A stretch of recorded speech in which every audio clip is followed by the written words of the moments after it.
Hey guys, today I'm going to tell you how to create personal AI workflow using Claude AI.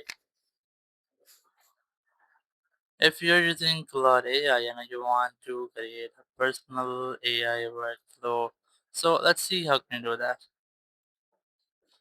You just have to simply open your browser and here just make sure that you're logged in or signed into Claude AI.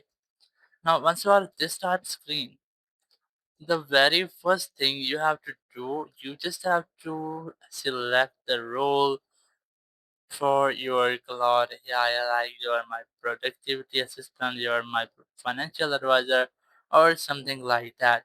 You can also make Claude AI your learning teacher or your Python teacher or something like that what you want to.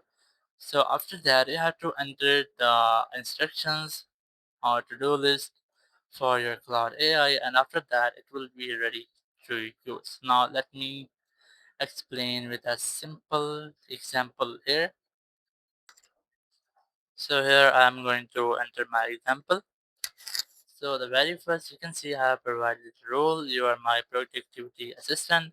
Then always break tasks into steps.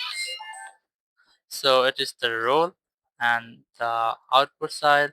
Now suggest priorities and keep responses short unless I ask for details. So it's the requirement and the output style you can add to your Cloud AI. Now once you have done, just click on the submit option and your Cloud AI is ready for your AI workflow. So in this way, you can easily create your own AI workflow using Cloud AI. Thank you very much for watching the video. Until next video, bye bye.